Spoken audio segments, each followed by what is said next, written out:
welcome to episode 2 of the Southern Tea. I am going to be spilling it today about accountability. Sorry, not sorry. We're about to have a reality check hash of responsibility and authentic apology. This was inspired by true life events, allegedly. And so here's the introduction. We're going to be talking about how that accountability is more than a word that, it's more than just a word that's tossed around in conversations. It's about having responsibility. It is a vital pillar of a healthy relationship, thriving communities, and personal growth. Within this episode, I'm going to go ahead and dive into the meanings of accountability. We're going to look into what it's not. So it's not deflection or gaslighting. And we're going to unravel what a genuine apology is and how to repair ruptured connections. How does that actually happen when someone repairs something? What is the anatomy of that? Because there are some people who are good at it and some people who just suck at it. We also are going to consider the importance of boundaries when we're asking for someone to come to us with a genuine, authentic, genuine and authentic are the same thing. When we're asking for someone to come to us authentically with remorse, and what are we going to need to have as the person who may have been offended? So the importance of having boundaries and offering practical advice for, communicating with clarity, integrity, and especially when faced with manipulation tactics. So let's jump on in. Accountability's definition is the willingness and the ability to accept your responsibility for your actions, words, and decisions, your behaviors. Having the ability to acknowledge your impact that you have on others, how that those actions are taking, take the steps to address any harm that you may have incurred. The true accountability, it goes beyond lip service. There's people out there who will say they'll say a word but have no meaning behind it. And that's going to go into the deflection part of things or the gaslighting part of things here in a little bit. But it'll be that you're holding them to the fire and they're sitting there saying sorry so that they can deflect from the words that are being said or to distract from what's being said of the accountability part. So true accountability goes beyond that lip service. It goes into the communication aspect of things as well. It goes into honest reflection, the corrective measures, and a commitment to personal and relational integrity. Accountability is the cornerstone of trust. It is owning your part, owning up to your part without excuses, rationalizations, blame shifting. When the accountability is present, relationships flourish with transparency and mutual respect. So whenever I come to you and I say, hey, this was something that felt icky, didn't feel good, not nice. It's not, oh, well, this, that, or the other. It's, you're right. I honor and respect how you feel about this situation, and that's that. Now, my responsibility as a person who is coming to someone with accountability or asking them for them to step 2 with remorse or accountability for their actions would be, I've already forgiven you. I don't need to forgive that person through their apology. Apologies are never about me. Not about me. Whenever I'm asking someone to be accountable, that is about them. That is about their integrity. That is about them owning up to being a better person. That's the accountability part, is when you come and say, I've already owned my side and I've forgiven you. It's your turn to own your side and be accountable for what was done. that I had to heal, forgive, and move past. And just because we're here and you're stuck back here, not being accountable, you're not going to go here and do something meaner or rude and try to drag me back here with you. We're not doing that. Deflection is where that would come in. Deflection is an act of diverting attention away from one's own responsibility, often by shifting focus onto someone else or onto unrelated issues, saying, oh, well, you remember this thing from 80 years ago, or you know how that this other person did this thing in life? Don't care about that. Not the topic of interest. I'm talking about you and me right now, honey. You and me. When confronted with criticism or a mistake, a person engaging in deflection might point out others' faults. They may change the subject or minimize the issue at hand. Deflection erodes trust. It stifles constructive dialogue. It is a tactic designed to avoid their discomfort and their accountability, and often leaves others feeling unheard or invalidated. So if you're starting to feel like you're not hearing the words that are coming out of my mouth, and this feels like we are running in circles right now, you are, because they are not actively listening to you. They are listening to respond, not listening to hear. And we'll get into that in a minute as well. Now, the gaslighting side of things is a manipulation tactic where a person causes another to question their own reality, perceptions, or sanity. This is also intertwined with deflection sometimes, and it often involves denying facts, twisting information, or insisting that something never happened, even when there's evidence that is clear. Gaslighting is a psychological manipulation tactic at its most damaging. It undermines your confidence, it creates confusion, and it can lead to the victim to doubt their own memory or judgment. So that's where you need to go ahead and set really clear boundaries. Your boundaries are reality. It is evidence. It is saying, this is what happened, so setting and maintaining your boundaries when you come to that conversation and saying, this is, essential for my emotional safety and self-respect. Keeping firm boundaries, they're not rigid walls. They're not to protect necessarily a fragile ego, because a fragile ego goes into something that, reality can't be tested. No, we're testing reality and its boundaries and all those things of where you can have conversations about what happened between two different people's perspectives. Firm boundaries are not a rigid wall surrounding a fragile ego. That's not what we're talking about. We're talking about the confidence within your ego to have the firm boundary and say, I'm protecting my peace, I'm protecting myself, I'm protecting my environment and the oasis that I've created around myself, and you're not going to come to me willy-nilly whenever you want, however you want, disrespecting me and assuming things. Clear guidelines for what is acceptable and what is not.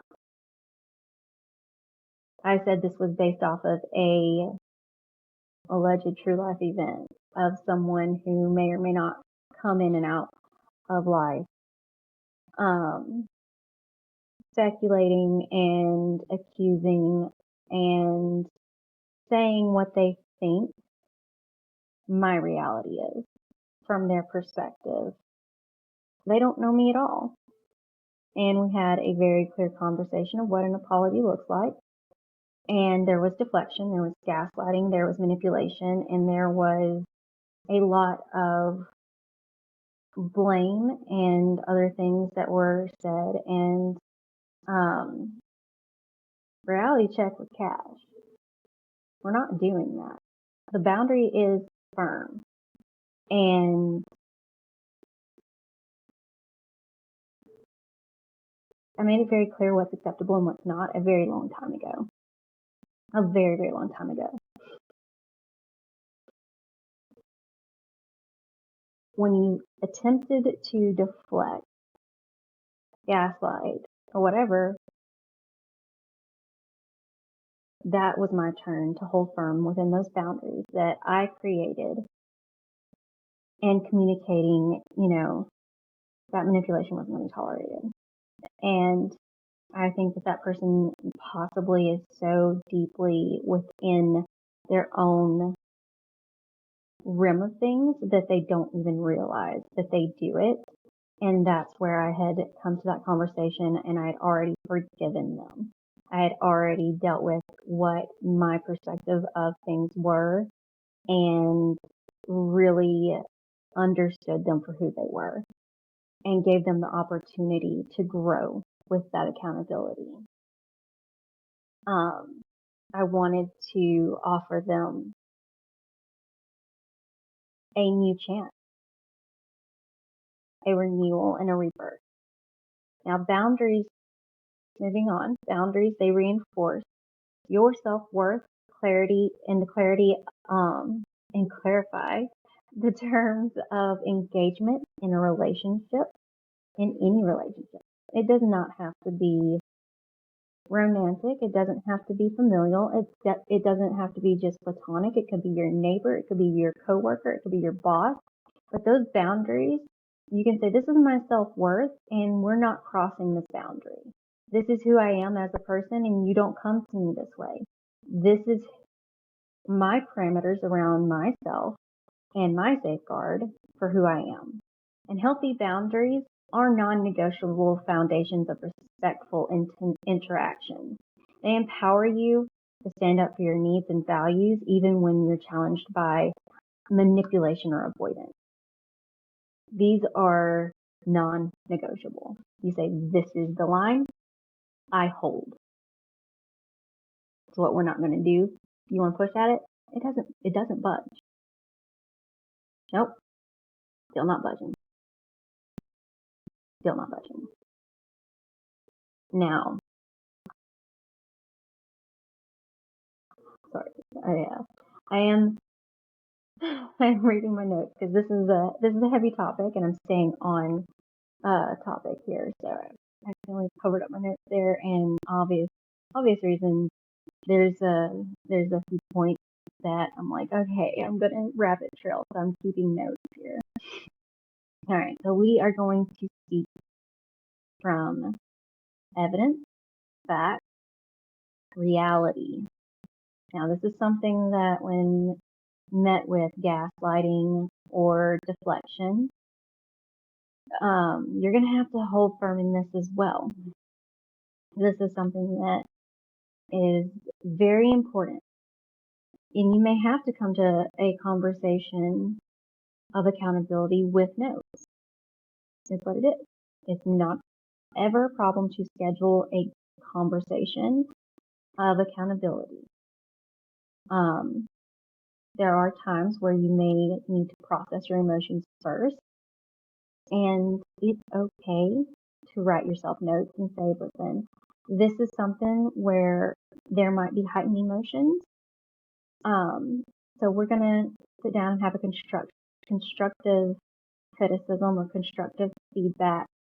And therefore, I have written notes, and this is just for me and my protection of what I know to be true. And I've also, got these parameters for myself because this is what is keeping me in check on my side of things, because I've noticed X, Y, and Z when we have conversations, and it makes me feel icky. When faced with attempts to deflect or gaslight, anchor the conversation in reality. State the facts, present the evidence, and describe the situation as objectively as possible. Avoid getting drawn into emotional arguments or subjective interpretations, especially when the discussion starts threatening to go off course. Stick to observable facts. On Friday, you said you would call, but you didn't. Rude. That's just rude, okay? We don't say we're going to do something and not, unless genuinely something came up. And then if you were going to call, you probably have a cell phone, so shoot me a text, unless you're physically incapable of doing so. Just let me know. It's modern times. There's so many ways to let somebody know. Refer to evidence. Here are the messages we exchanged. You said you were going to call on Friday. You didn't. If there's messages, probably could have texted and said, hey, I'm not going to be able to call. I have X, Y, and Z going on. I'm so sorry I've let you down. Avoid emotional escalation. I'm not discussing how I feel about this right now. Let's focus on what happened. Anchored in reality. As they say, he said, she said, and somewhere in the middle is the truth. So when we deny ourselves the gluttonous interaction of emotional gluttony, when you allow yourself to rewire your neural pathways into this is reality, and you don't take that bait and bite into the emotional BS of reaction and anger or sadness or frustration or whatever it might be, and you say, this is a discussion. It's not an argument. This is what we're talking about, the facts, evidence, and reality, and this is what happened. These are things that physically have evidence. I have screenshots. Like, this is what you said. Why? What was the purpose? Because this is what I can assume from how reality works. Therefore, X, Y, or Z. So, avoid being emotionally escalated whenever you're coming to a conversation of accountability, whenever the parameters are this clear of someone that you might be encountering who has a manipulative type of personality. This approach can neutralize those manipulation tactics. It keeps the conversation grounded in what is verifiable rather than what's distorted or denied. Active listening. Ask for recitation and reflection. To ensure true communication is taking place, ask the other person to repeat back what you've expressed. This can be revealing. Are they listening? Are they simply preparing for their next deflection or manipulation tactic? Just say, hey, in your words, tell me what I just said. Observe what they're observe whether they're accurately reflecting your points, or are they trying to divert or deflect or manipulate or gaslight or work their way around something or work you. Use their recitation to clarify any misunderstanding or reset the conversation. So if the person is reciting something back to you to try to distort reality and gaslight you, reset it, say, no, this is what I said. Now, repeat back to me what I said. Even if you have to simplify it down to simply, I said A, B, C, can you say A, B, C to me? That's all you gotta do. And if they cannot repeat that back to you, they're not actually listening to you. This technique not only highlights active listening, it also exposes manipulation. It ensures dialogue and it remains honest and productive. This is such a huge breaking, barrier breaking, just you're going to get to the point a lot faster when you ask for that. That is a large part of communication. When I'm sitting listening to someone, I can repeat back to you what you said to me when I'm listening to you. If I'm not listening, you got me, right? Remorse is going to be a huge factor of all of this. And this is going to go into instincts a little bit, and instincts are not necessarily always something you can prove. And it's that gut. You know the person that you're talking to, whether it's your boss, your neighbor, your friend, your coworker, your colleague, your counterpart, your partner, your best friend, whatever. You are going to know remorse from that person. But there are telltale signs of remorse. Remorse is a deep sense of regret or sorrow for their actions, especially when they've caused you harm. Remorse is not simply feeling bad, it is the recognition of the wrongdoing coupled with a desire to make amends. Remorse is the heart of a true apology. It's the heart of accountability. Accountability and apologies are hand in hand, and I'm using the word interchangeably because accountability is an apology essentially. It motivates an individual to take responsibility and seek reconciliation rather than simply appeasing or placating that hurt party. A lot of times the placation will happen of panic. Sorry. Oh, sorry. Okay, cool. What are you sorry for? State the word. State what you're saying. Because if you can't, that's placation and appeasing, and essentially you're uncomfortable and you're deflecting from your discomfort instead of going deeper into remorse. I've already forgiven you, right? So I'm just bringing you over to the accountability factor where you get to grow past what makes you uncomfortable, take you out of your comfort zone of that panicky discomfort when held accountable. And that's where you're going to grow into a better person, and you're going to go into a deeper level of owning your stuff. Remorse is not placation, and it's not appeasal. It is a deep, heartfelt need for reconciliation. All right, apologizing. The definition. Apologizing is the act of expressing regret for an action, word, decision that caused harm, disappointment, or distrust. An apology should be specific, sincere, and directed towards those affected. It involves acknowledging the impact, taking responsibility, and offering a commitment to do better. Apologizing is not merely saying sorry.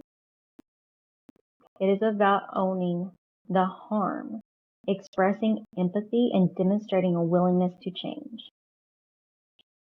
Anatomy of a real apology goes beyond that as well. A genuine apology consists of more than the dictionary definition.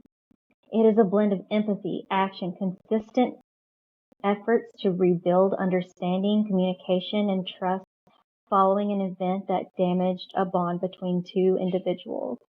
Empathy is it recognize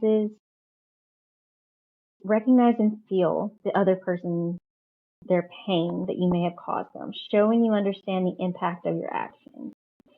The action is take concrete steps to address that harm, correct mistakes, and prevent recurrence. Consistent efforts demonstrate over time your commitment to rebuilding trust and maintaining open lines of communication. So even if that person has forgiven you, maybe they might need reassurance. Maybe they'll have a day where they just are sitting back and they're like, hey, can I see some effort? Okay. Open line of communication. Don't just say, oh, I said I was, sorry. You're good now because I said I was sorry. That's an assumption and it's lack of empathy. It's also not taking the appropriate action to show that person that you're reassuring them no matter what. So allow an open line of communication because healing is not linear. It's not just one specific spot. And even if that person has forgiven you or you have forgiven a person, an open line of communication while rebuilding the foundation that was shaken through an hypothetical earthquake and cracked that foundation. You have to rebuild it. And you may have to tear it down to rebuild it. And it's going to have to be a better foundation for the next time that a potential earthquake were to come through so that you can outlast those things that rocked your life. A true apology is transformative. It is not a single utterance, but an ongoing process that restores what was broken and lays groundwork for a healthier and more resilient relationship. All right, here's our conclusion. I really thought this was going to be like 10 minutes tops, but 25 minutes later, here we are. It was a deep, it was that deep. As the kids say these days, it ain't that deep. Well, this was that deep. It was in my headspace and on my heart. And, the conclusion is this: accountability, when practiced authentically, it has power to repair, strengthen, and deepen human connection. It means facing facts, resisting manipulation, and committing to honest communication. Deflection and gaslighting may offer a temporary escape for the person, but they ultimately erode trust and stifle growth. Genuine apologies are built on remorse, empathy, consistent action, and help heal wounds and rebuild bonds. In every difficult conversation, remember to seek reality, uphold boundaries, and insist on active listening. The path to real accountability is paved with courage, clarity, and the steady pursuit of truth. I will caveat on all of this to say, not every request for accountability or apology or forgiveness, that person's forgiven. And what their offenses that they had committed of disloyalty and manipulation and the hurt and things that go along those lines.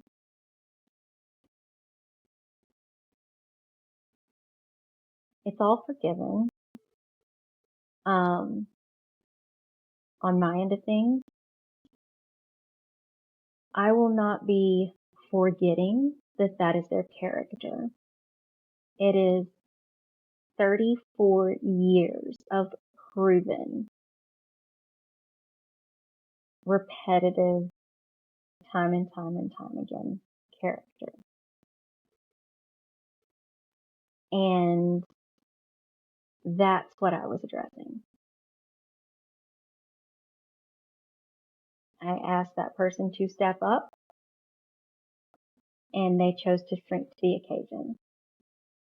And here's where, for your mental, emotional, and physical safety, sometimes you have to say goodbye. No matter who that person is, you have to say goodbye. And it's okay. This side of heaven, sometimes you don't get to rebuild a bond with someone. And you can thank them for the lessons that you've learned.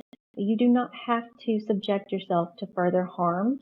You do not have to subject yourself to further upheaval.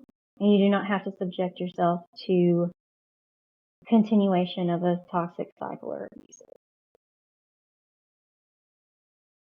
If you feel that someone is incapable of change, true change, and you have forgiven someone, and you know that they're capable of another offense that could hurt you in a way that you've already forgiven,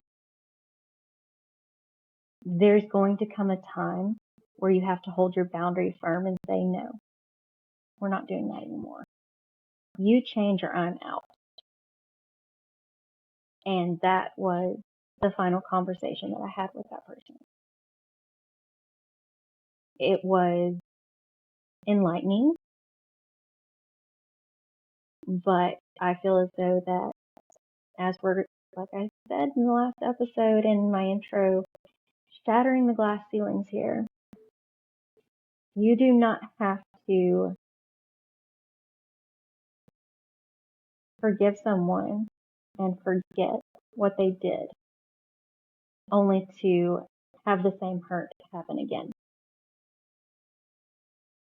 If you forgave them and you asked for accountability and they're not remorseful and they don't say they're sorry and they're just trying to manipulate to use you as their little chew toy, that's not right.